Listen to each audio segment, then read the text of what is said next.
हमने अपने पहले वीडियो में कड़वक और मलिक मोहम्मद जायसी पर कुछ पढ़ा था। अब आपके channel Hindi teach with Santosh sir by H S. Mugaon में कड़वक के शेष भाग और उससे संबंधित प्रश्नों को हल करेंगे।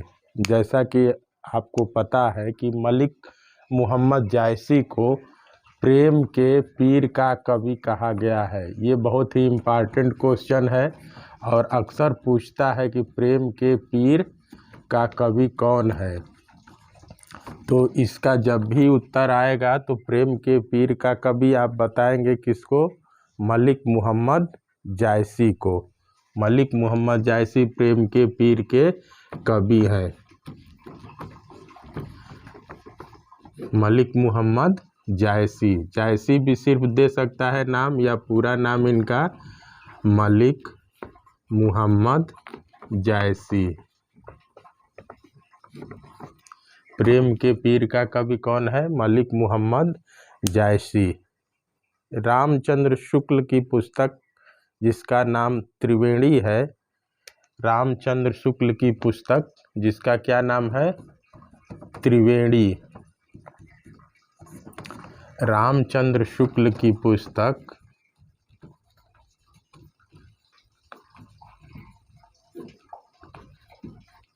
रामचंद्र शुक्ल की पुस्तक है त्रिवेणी। उसमें 3 भक्तिकालीन कवियों का विशेष रूप से वर्णन किया गया है। वो 3 कवि कौन हैं ये आपके लिए जानना जरूरी है। त्रिवेणी में जिन 3 कवियों का उल्लेख हुआ है उसमें तुलसीदास, दूसरे हैं सूरदास और तीसरे हैं कौन? मलिक मोहम्मद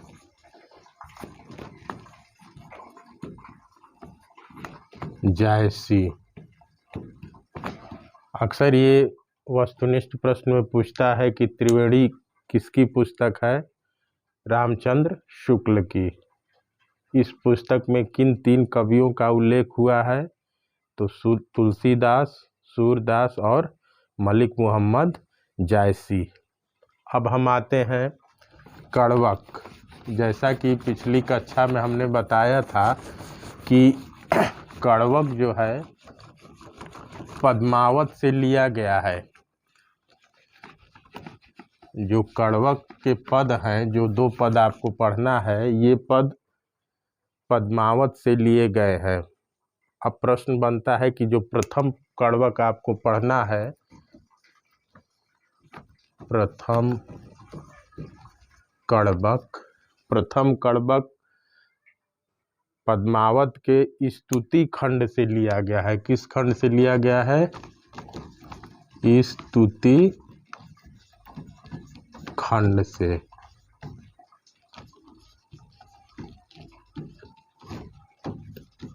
पद्मावत के स्तुति खंड से लिया गया है। इसमें वर्णन क्या है?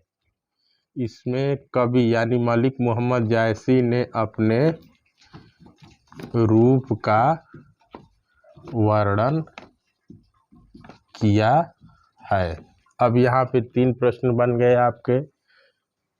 प्रथम कड़वक किस खंड से लिया गया है? तो आपका आंसर होगा स्तुति खंड से, पद्मावत के स्तुति खंड से। इस प्रथम कड़वक में वर्णन किसका है? तो इसमें कवि ने अपने रूप का वर्णन किया है और बताया है कि रूप की अपेक्षा गुण ज़्यादा पूजनीय है। गुण ज़्यादा पूजनीय है, यानी कि मनुष्य के रूप की अपेक्षा उसके गुण की ही ज़्यादा पूजा की जाती है। अगर व्यक्ति गुणवान है, भले ही रूपवान ना हो, तो उसकी कीर्ति चारों तरफ फैल जाती है। प्रथम कड़वक में कवि ने यही बताया है कि रूप की अपेक्षा गुण का ज़्यादा महत्व है। दूसरा कड़वक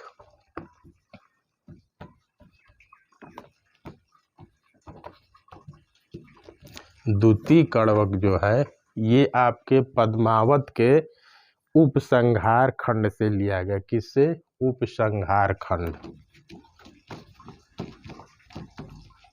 उपसंहार खंड से लिया गया है। पद्मावत के उपसंहार खंड से लिया गया है आपका दूसरा कड़वक।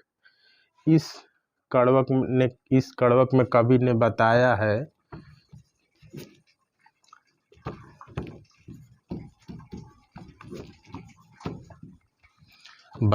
है कि उनकी कीर्ति का आधार क्या है, वो क्यों प्रसिद्ध है। इसमें उन्होंने बताया है कि उनकी कीर्ति का आधार पद्मावत पुस्तक है।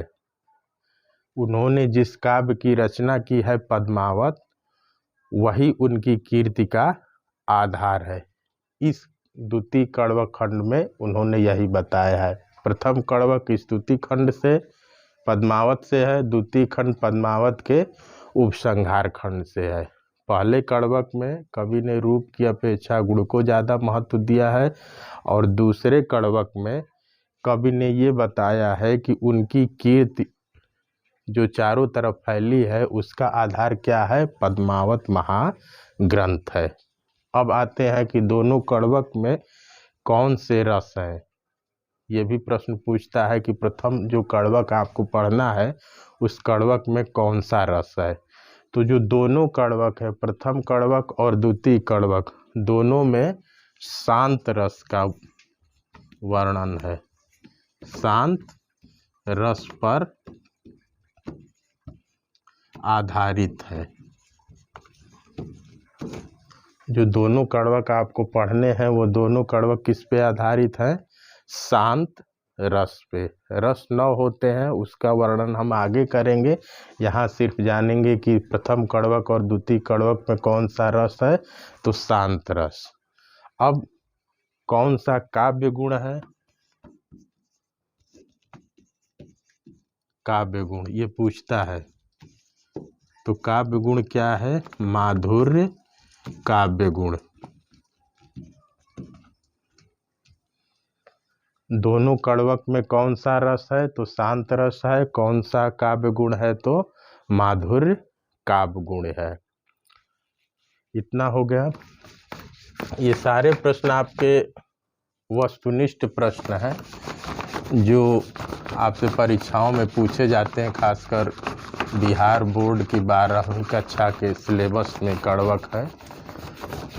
इसके अलावा प्रश्न ये भी पूछा जाता है कि मलिक मोहम्मद जायसी की रचनाएं क्या हैं। तो मलिक मोहम्मद जायसी की रचनाएं विस्तृत रूप से आपकी पाठ्यपुस्तक में दी गई हैं, लेकिन फिर भी हम उनका एक बार नाम बता देते हैं। पद्मावत, अखरावट, आखिरी कलाम, चित्ररेखा, कहरनामा। पद्मावत, अखरावट, आखिरी कलाम, चित्ररेखा, कहरनामा। इसके अतिरिक्त चंपावत, होली नामा और इतरावत आदि इनकी रचनाएं हैं।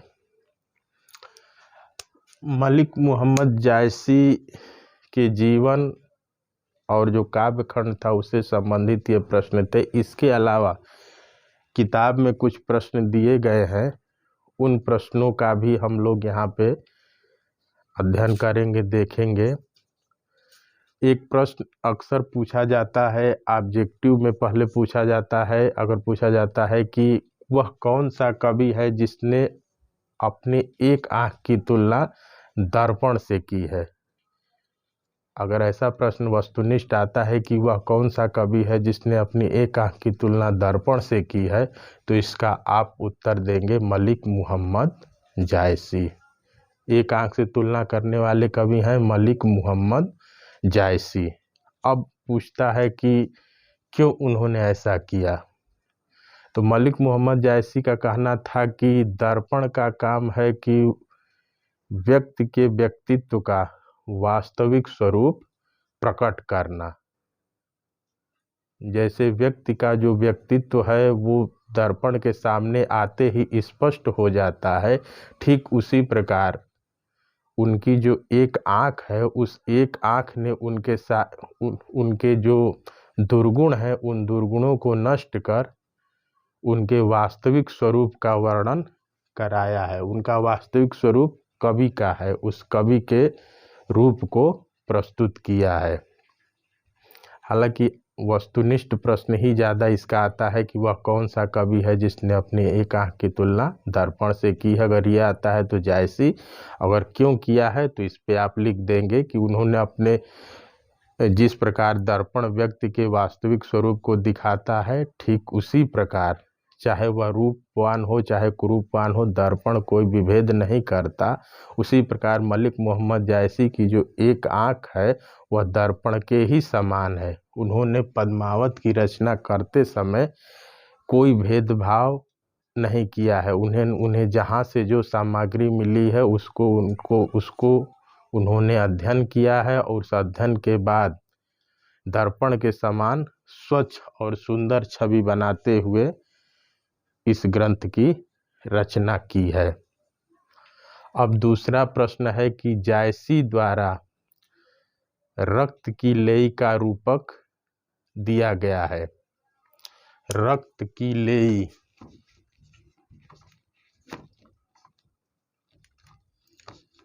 रक्त की लेई का रूपक किस कवि ने दिया है। रक्त की लेई का रूपक किस कवि ने दिया है, तो इसका भी उत्तर क्या होगा, मलिक मोहम्मद जायसी। मलिक मोहम्मद जायसी। रक्त की लेई का रूपक जिस कवि द्वारा दिया गया है उसका नाम है मलिक मोहम्मद जायसी। रक्त की लेई के रूपक का क्या तात्पर्य है।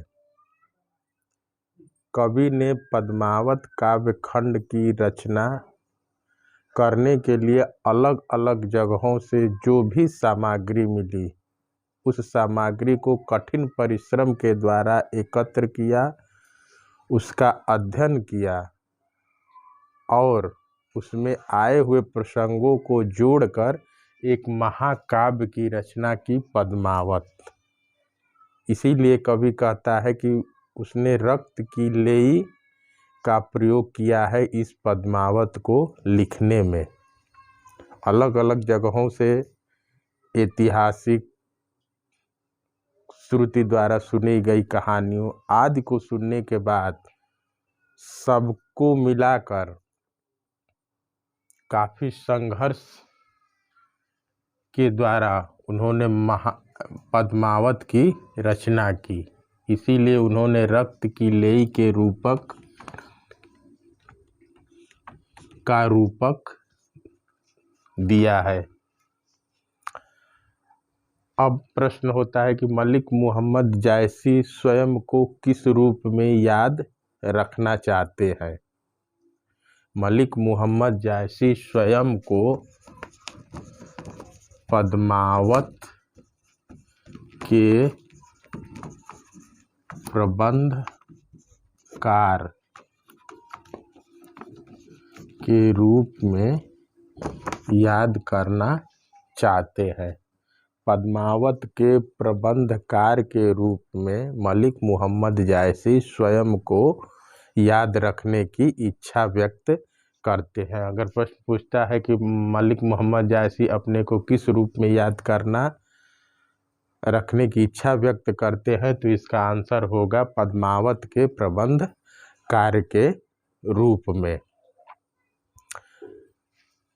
पद्मावत के प्रबंधकार के रूप में मलिक मोहम्मद जायसी स्वयं को याद करना चाहते हैं। अब इसके अलावा आपके प्रश्न में भावार्थ लिखने के लिए आता है। इस कविता खंड से कुछ लाइन दी रहेंगी, उन लाइनों का आपको भावार्थ लिखना होता है। जैसे प्रश्न में आपके दिया है, जौलहि अम्बहि डाभ न होई, तौलहि सुगंध बसाई न सोई। अगर इसका आता है आपको भावार्थ, इसको देख लीजिएगा आपके पाठ्य पुस्तक में ये प्रश्न दिया हुआ है, जौलई अम्भई डाब न होई तौलई सुगंध बसाई न सोई। तो जब ये भावार्थ लिखने के लिए आएगा तो आप लिखेंगे कैसे, पहले ये लिखिए। आपको लिखना है कि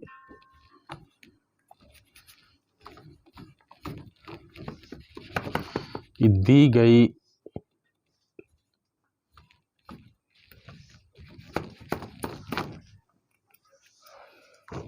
गड़बड़,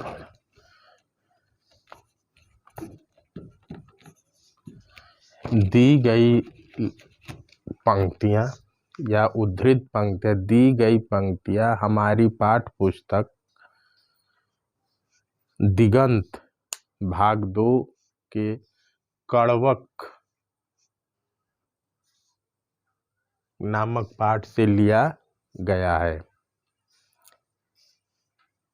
जौलई अम्बई डाब न होई ये प्रथम कड़वक की रचना है। तो अगर आप ये लिख देते हैं कि दी गई पंक्तियाँ हमारी पाठ्य पुस्तक दिगंत भाग 2 के कड़वक प्रथम कड़वक से ली गई है, ये लिखना है। उसके बाद इन लाइनों का भावार्थ लिखना है। भावार्थ मतलब कवि क्या इसमें कहना चाह रहा है।